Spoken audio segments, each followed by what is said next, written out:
To really wrap our heads around this, let's rewind to a super fascinating sports science experiment from back in 1974. Researchers wanted to measure sheer striking force, right? So they hooked up these high-tech force sensors to two completely different athletes. On one side, you've got a massive 230-pound professional bodybuilder. On the other side, a lean 145-pound lightweight boxer. Now, just looking at these guys, logic tells you the much larger guy is going to hit way harder, right? Well, when they actually hit the heavy bag, the sensors revealed a totally shocking anomaly. Get this. On paper, the 230-pound bodybuilder could bench press literally twice the weight of the boxer, double the upper body strength by every traditional metric. But when the numbers came back from the sensors, the 145-pound fighter generated nearly double the impact force. Think about that for a second. The guy who was half the size generated almost twice the kinetic force. Wild, right? So, here's our agenda for unpacking this biomechanical paradox. We'll look at the muscle power paradox, pushing versus whipping, the three-step rotational trick, and wrap up with some actionable drills. Let's jump right into section 1, the muscle power paradox. So, how does less muscle actually equal more force? How can a significantly smaller object generate so much more kinetic energy than a massive one? Well, it all comes down to the formula for kinetic energy. Sure, mass helps, but velocity and energy transfer, those are the true rulers of physics here. If you don't know how to unleash that energy correctly, having giant, bulky muscles can actually be a huge hindrance. They just get in the way of the velocity you absolutely need to create maximum impact.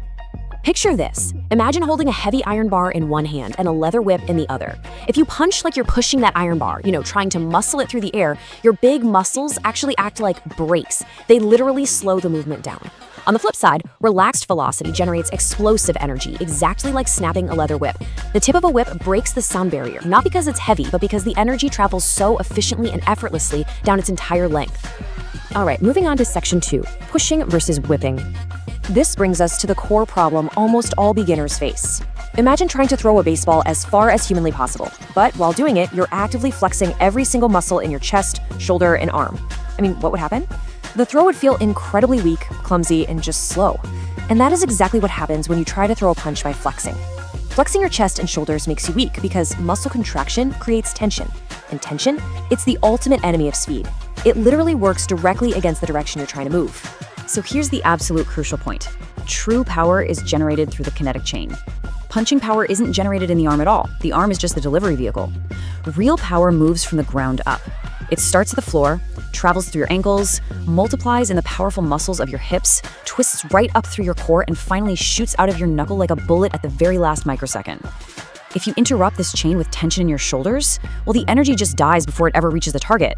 Now let's look at section 3, the three-step rotational trick. If you want to turn your body into a human whip, you need this precise three-phase sequence. First, the ground anchor. Second, hip-shoulder separation. And third, the concept of loose, loose, hard. Let's break these down. For phase 1, the ground anchor, we're relying on a fundamental principle of physics, Newton's third law. You know it, every action has an equal and opposite reaction. So, to generate force forward, you actually have to push backward. You pivot your rear heel to push the earth backward. This unlocks your knee, allows your pelvis to rotate freely, and boom, the earth essentially pushes your punch forward. Without that connection to the ground, your upper body literally has nothing to push off of. Now, phase 2 is the hip-shoulder separation. And guys, this is where the real magic happens. By turning your hips exactly 15 degrees before your torso even starts to move, you create what's called a kinetic torque gap. You're twisting your lower body while your upper body stays put for just a fraction of a second. This stretches your core muscles like a loaded slingshot, storing up all this elastic recoil energy. And the best part? This is entirely free power. You aren't using extra muscle to push. You're just releasing a highly wound spring. And finally, phase 3, the delivery. You've got to keep the arm entirely relaxed during its flight. Seriously, think of it like a wet towel whipping through the air. You only clench the fist into an iron stone exactly 1 inch before impact. Loose speed creates the kinetic energy on the way to the target, and that instant rigidity at the end, that's what violently transfers all that collected energy straight into the heavy bag, or your opponent. Okay, let's wrap things up with section 4, actionable drills. Now that we've got the biomechanics down, how do we actually translate this physics lesson into the real world? Well, you can train your central nervous system to rely on physics instead of muscle by practicing 3 specific rotational drills: the towel snap drill, the resistance band kinetic whip, and the wall pivot punch. Let's kick it off with the towel snap. Just grab a standard hand towel, stand in your boxing stance, and try to crack the end of it against a heavy bag. But here's the catch. This drill forces you to use only hip rotation. If you try to use your arm muscles to push the towel, it's just gonna flop uselessly. But when you snap your hips correctly and let the arm follow, it sounds like a firecracker. Doing 3 sets of 20 reps of this will completely rewire how your brain thinks about throwing a punch. Next up is the resistance band torx. You'll want to anchor a light resistance band behind you and hold it in your rear hand. Now, by turning your hips forward while purposefully letting your hand lag behind holding the band, you're training your brain to feel that vital 15 degrees separation angle we talked about. You will physically feel that intense core stretch, that slingshot being pulled back. And once you feel that extreme tension in your core, that's when you unleash the punch.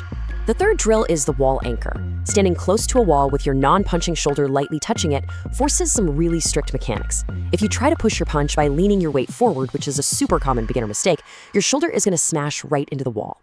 This drill completely prevents you from pushing and forces you to rotate around a fixed central axis, turning your spine into a high-speed rotational spindle. Look back at the greatest knockout artist in history, and you'll see they all embrace this fundamental mental shift, whether they actively realized they were doing physics or not. They understood that speed, relaxation, and elastic recoil will always trump raw, tense muscle mass. You've got to stop trying to muscle the bag. Turn your hips, load the spring, and let it fly.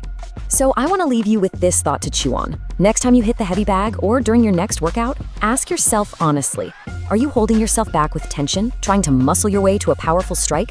Or are you finally ready to unlock the explosive, effortless power of the kinetic chain?